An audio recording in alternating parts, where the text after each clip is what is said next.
Hello everyone, and welcome to my re-review of the VAAL HAZAK Gamma Armor Set. Arch-Tempered VAAL HAZAK is set to launch on the PC on December 14th, so I thought now would be a great time to take another look at this armor set and give you guys my maybe more of an analytical impression of where it fits in the Arma meta. You know, I've been doing this for a while and I feel like I'm starting to get a bit better at it. Beginning as always with elemental resistance, you'll notice if we added all the values together, you end up with -3 total elemental resistance. This means the aggregate resistance of the armor is already in pretty bad place compared to other armor sets, but the worst part is -4 fire resistance, with the primary elemental benefit of wearing this armor coming from a +4 resistance to water, which nobody cares about because water monsters are easy in Monster Hunter World, whereas most of the powerful elemental monsters are dealing fire damage. Like, what do you think? Maybe four of them at least, right? You got Arch-Tempered Zenjiva, Teostra, Lunastra, and I'm missing one. Which one am I missing? Behemoth. Behemoth deals fire damage. Also, from now on, I think I'd like to also start to talk about the actual defense value for the armor pieces. Up until now, I've largely treated all armor sets like they have similar enough defense that it didn't really matter in the end, but that's technically not true, especially when we start to look at how your defense begins to stack with the Fortitude skill, and if you're using pieces of Rarity 7 armor, which tend to have lower defense. So for tier rating purposes, I'm going to group defense in with the elemental resistance rating because I don't actually want a separate defense score, which would make too much of an impact on the average final score for the whole armor set. That's because I genuinely believe the decoration slots, default skills, and set bonus skill play the biggest role in the value of the set. So we're talking a little bit about math, right? We're talking about averages. We don't want to give a individual score to the defense because that would affect the average score too much. So the pieces of the VAAL HAZAK Gamma set are going to have 72 defense each and end with 92 defense after you augment them. This places them in a pretty standard top defense rank that many of the endgame armor sets have as well. For the category of defense and elemental resistance, I'm giving the VAAL HAZAK Gamma set a D for having a total of -3 resistance as well as -4 resistance to fire damage for each of the pieces of armor. It's really not that good. Now we're starting out kind of weak. I just want to add as a side note, don't take the tier rating incorrectly. Just because the VAAL HAZAK armor set gets a D for bad fire resistance doesn't mean it's going to be bad against somebody like Nergigante who only deals raw damage. The rating is a comparison against all of the other armor sets. You really should be judging it more on the skills that it gives you as well. The next thing I wanted to change about my armor reviews is how I rate the set bonus skill. So up to this point, I've treated the set bonus skill as a measurement of each of the individual pieces of the armor. I did this because you have to take multiple pieces of that set in order to trigger the set bonus skill, right? However, I'm starting to really view it that there's a greater distinction between how a player decides to build for their weapon when it comes to choosing a set bonus skill, or whether they want to choose the pieces of armor that they're wearing for the armor efficiency. So if you understand what I'm saying you pick up a weapon, you go, well, what's more important, the set bonus skill or the actual pieces of the armor? And for certain weapons, the set bonus skill is actually the most important part. In order to take this into account, I want to do a better job distinguishing the actual value and priority of players making a decision on between the set bonus skill versus the pieces of armor themselves. Again, I just think players also make the distinction when they start building. What does that mean? It means from now on, the set bonus skill is going to be given its own rating, as if it were itself a piece of armor.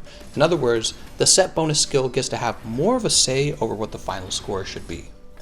This means you can have a janky piece of armor with a very important armor set skill, and the armor set skill is able to influence the average score of the whole armor set, a little more than it has in the past.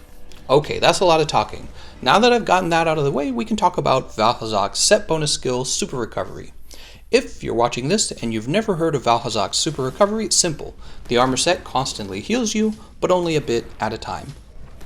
In theory, this healing could be useful for countering monsters that deal a lot of constant damage over time, DOT, for example, VAAL HAZAK himself. However, if you're trying to treat it as an actual heal, you're more likely to set yourself up for a loss. This is my opinion because the most difficult monsters all tend to two-shot with the amount of damage that they deal, and that means you either choose to heal up after taking a hit, you either choose to heal up with a max potion, or you take a risk waiting for super recovery to do that healing for you. And that's why I think the idea of passive health recovery sounds really appealing at first, until in practice you realize that you don't really need it because it won't protect you in the most dangerous cases.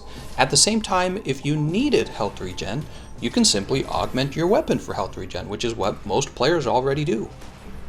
You know, it's kind of the same reason why the Nergigante armor set is in hasten recovery. That's not that important of a skill either, because you can just augment your weapon and you're set. Probably what bothers me most about super recovery is that a lot of the fire monsters are able to deal tick damage. For example, we have Teostra and Lunastra, Arch-Tempered Xeno'jiiva's Hot Floor, Arch-Tempered Kulve who's coming out shortly, and the Behemoth, and even Fireblight itself. All of these things deal tick damage, right? But since they are all also fire elemental damage types, that means the VAAL HAZAK armor set is ironically not going to be a good option because it has really bad fire defense, right? And you're better off building high fire resistance to these things to negate the fire blight and reduce the damage taken from their incoming attacks. So realistically, when we're talking about building super recovery, we're really just interested in Kirin, Nergigante, Kushala Daora, and VAAL HAZAK. And VAAL HAZAK is the only one on that list dealing tick damage, but also ironically, once you're done farming the parts needed to build the VAAL HAZAK Gamma set, you don't really have a reason to fight him anymore. So you never use this set against him, even though that would probably be the most effective use of super recovery. So because of all this, unfortunately, we're going to have to take super recovery and place it in the C tier where it belongs. I would really prefer that it had some distinct usefulness, but the armor's natural weakness to fire kind of puts it in a place where you probably don't want to bring it against fire monsters. That really just leaves VAAL HAZAK, and you've already fought him enough to build the armor set, so why are you still fighting him unless you love fighting VAAL HAZAK? I don't know, maybe like tempered VAAL HAZAK for people who are farming the decorations. I guess that's a possibility. Okay, we're done analyzing the defense and the set bonus skill. It's time to finally move on to talking about the individual pieces of the armor. Starting with the VAAL HAZAK helmet, you'll notice it comes with 2 levels of recovery up, 1 level of dragon attack, and 1 large decoration slot. As I've said before, I consider 3 small decorations to be the equivalent of 2 medium decorations, so you could think of this helmet as having the same efficiency as the Dragon King eye patch. The only problem is that you're forced to take recovery up, which at least pairs with the health regeneration theme of the armor set. However, then you're also being forced to take that dragon attack skill, which I think is the nail in the coffin for this helmet, making the helmet extremely niche.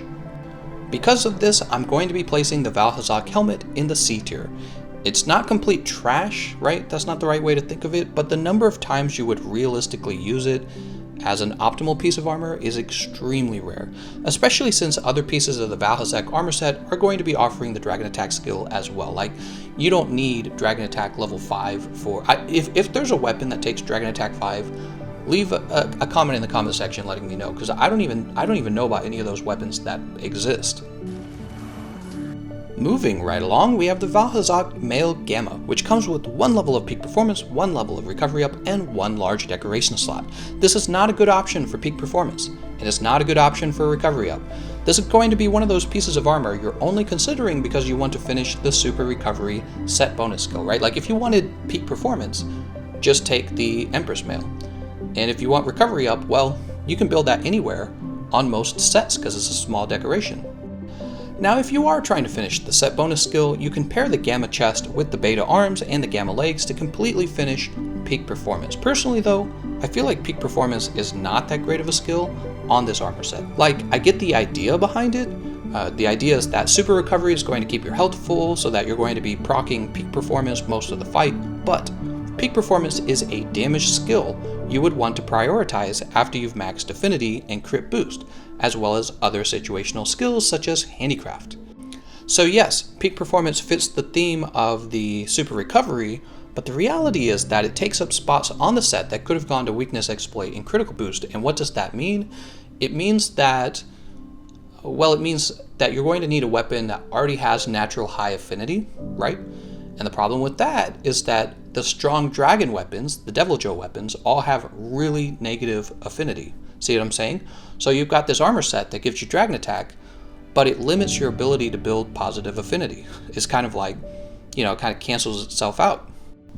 I'm going to be giving the VAAL HAZAK male a paltry C+, since it is an option for building super recovery, but otherwise is a mismatch of skills you wouldn't want to be forced to take. If we had just been given empty decoration slots, I would have given this chess piece a much better rating.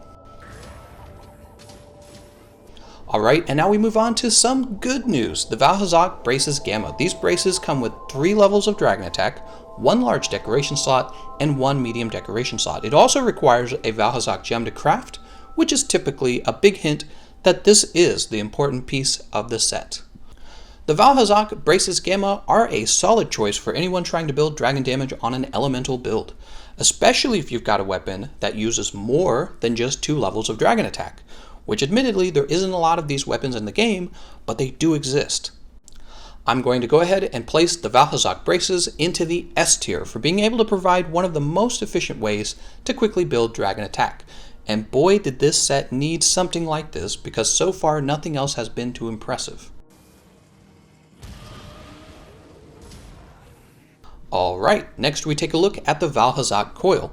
This is another solid option for building dragon attack, otherwise it turns into a pretty average coil with recovery speed being like this bonus skill you get. If you're using a weapon that only needs 2 levels of dragon attack, you could opt for this coil and not worry about the VAAL HAZAK Gamma Braces, which gives you back your arm slot.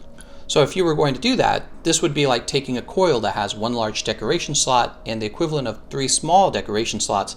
That's pretty efficient, right? That's the kind of efficiency you want to see on a coil. But remember, that's only if you needed the dragon attack skill. So let's go ahead and place the VAAL HAZAK Coil in the A+ tier for offering a great way to build dragon attack on weapons that only need 2 levels of it.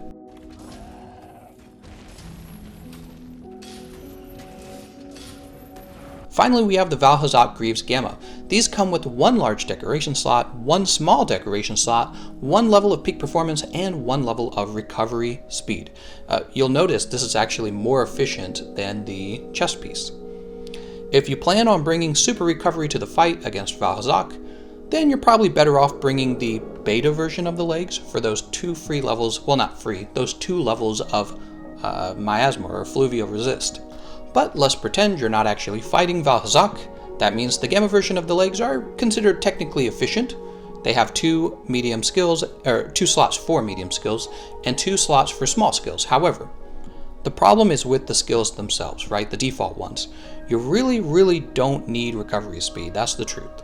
And then once again, we're given 1 level, just 1, of peak performance, which takes up a slot that could have gone towards affinity or critical boost. So unfortunately, I'm going to be giving the legs a B- tier rating, and that'll be the last score for the VAAL HAZAK Gamma set. When we tally up all of the scores, the VAAL HAZAK Gamma set comes with a weak B- for its final score. Personally, I feel like forcing us to take recovery speed, as well as even recovery up, is a big part of what held this set back. If it had been given something like vitality or protection, or just empty decoration slots rather than, default skills, then you could have decided to build recovery up on your own, or you could have gone for more damage. And at that point, it would have been a much stronger defensive or maybe like a flexible armor set. And that concludes my review of the VAAL HAZAK Gamma set. Let me know if you agree with my rankings. As always, I want to thank you all for watching, and I'll see you guys next time.